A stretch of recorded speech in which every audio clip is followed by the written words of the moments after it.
الحمد لله رب العالمين والصلاة والسلام على رسوله الكريم أما بعد فأعوذ بالله من الشيطان الرجيم بسم الله الرحمن الرحيم.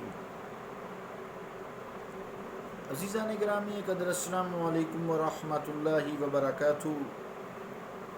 معجزہ جو گفتگو چل رہی تھی اس کو سمجھانے کے لیے کہ اللہ تعالیٰ نے انسان کو بہت ساری قوتیں عطا فرمائی ہیں.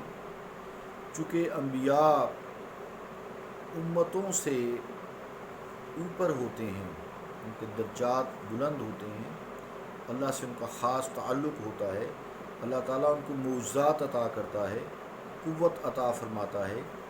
جیسے عام سائنٹسٹ ہیں تو انہوں نے یہ بات تحقیق کی کہ دو حصے ہائیڈروجن گیس جو نظر بھی نہیں آتی ملا دیں اور ایک حصہ آکسیجن ملا دیں جو نظر بھی نہیں آتی تو پانی واضح بہتا ہوا بن جائے گا، پانی نظر آنے لگے گا. تو اس کی بھی حد ہے. اسی طرح مٹی سے تو آپ بہت ساری چیزیں بنا سکتے ہیں، لیکن مٹی کوئی شخص نہیں بنا سکتا.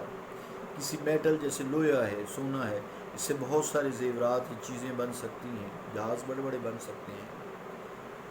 لیکن آپ وہ میٹیریل جس سے چیزیں بنتی ہیں وہ نہیں تخلیق کر سکتے، وہ صرف اللہ تعالیٰ کا کام ہے. یہ آپ کی حد صرف یہی ہے، ان کو جوڑ توڑ کر آپ یہ کر سکتے ہیں. تو لوگ ورطۂ حیرت میں ڈوب جاتے ہیں. آج کل تو چیزیں بڑی آئی ہیں، جیسے میں نے کل مثال بھی دی تھی، موبائل ہے.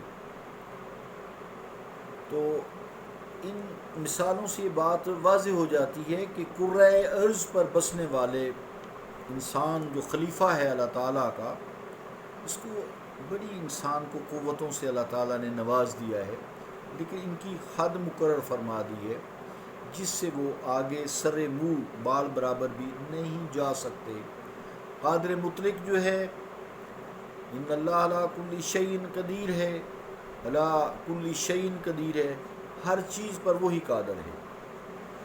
اس کی شان قدرت کی صرف اللہ تعالیٰ میں پائی جاتی ہے.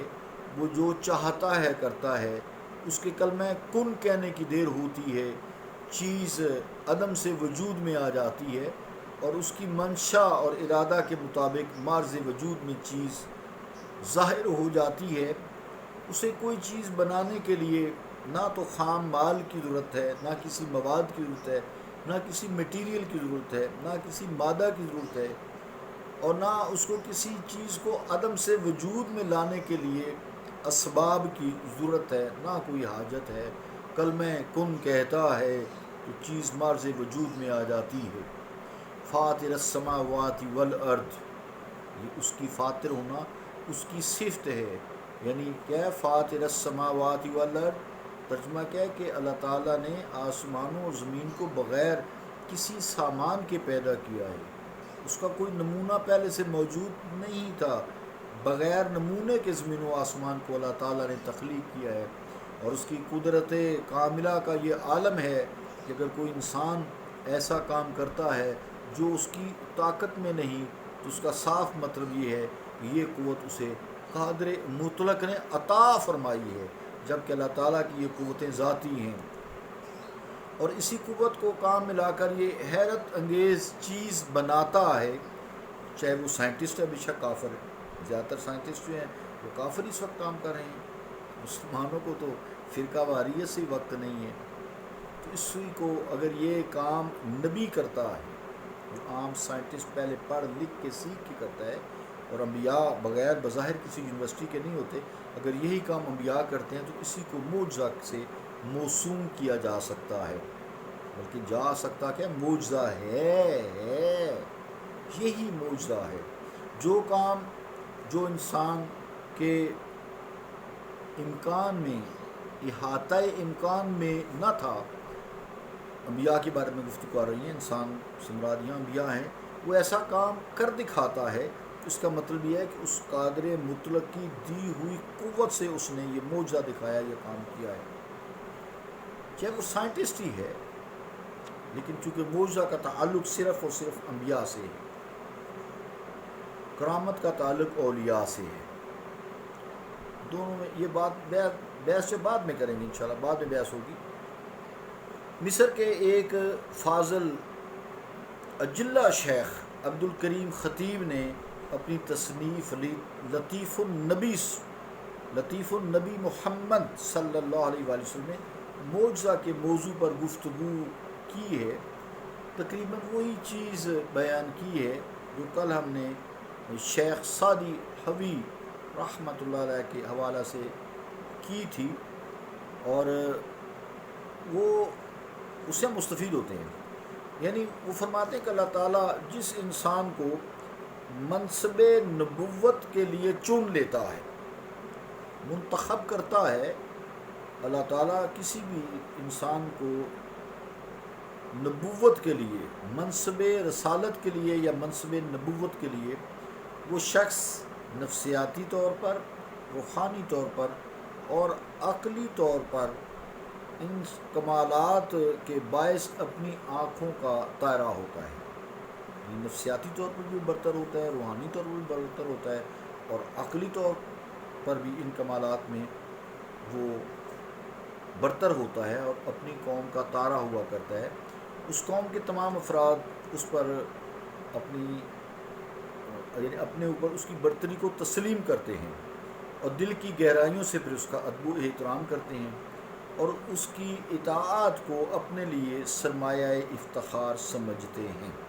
لیکن کافر بھی رسول کریم علیہ الصلوۃ والسلام کو کہتے تھے کہ آپ صادق امین ہیں، آپ نے کبھی کوئی بات غلط نہیں کی. لیکن جب وہ نبی دعویٰ کرتا ہے کہ میں اللہ تعالیٰ کا بھیجا ہوا ہوں اور میں رسول ہوں، اس نے مجھے تمہاری طرف نبی بنا کر مبعوث کیا ہے تاکہ میں تمہارے جو گمراہی میں تم ڈوبو ہوئے، تمہیں گمراہی کی عمیق گھڑوں سے تو میں نکال کر تمہیں اہدنا الصراط المستقیم، صراط مستقیم پر گامزن کر دوں. یہ مجھے اللہ نے حکم دیا ہے اور مجھے وہ دین متین عطا فرمایا ہے جو تمہارے لیے دونوں جہانوں میں باعث عزت ہے اور سرخوری کا ضامن ہے. تو لوگ اس سے پوچھتے ہیں کہ ہمیں کیا خبر کہ آپ اللہ کے نبی ہیں، ہمیں کوئی ایسی علامت دکھائیے جس کو دیکھ کر ہمیں یقین آ جائے کہ آپ واقعی اللہ تعالیٰ کے بھیجے ہوئے ہیں اور جس دین کو قبول کرنے کی آپ ہمیں دعوت دے رہے ہیں، تو اور ہمیں یہ معلوم ہو جائے کہ یہ آپ کا سارا نظام یہ خود ساختہ نہیں ہے بلکہ واقعی اللہ تعالیٰ نے اسے نازل فرمایا ہے. تو اللہ تعالیٰ اپنے نبی کو وہ قوت اور طاقت مرحمت فرماتا ہے جس سے وہ اپنی قوم کے اس قسم کے مطالبات کو پورا کر سکیں.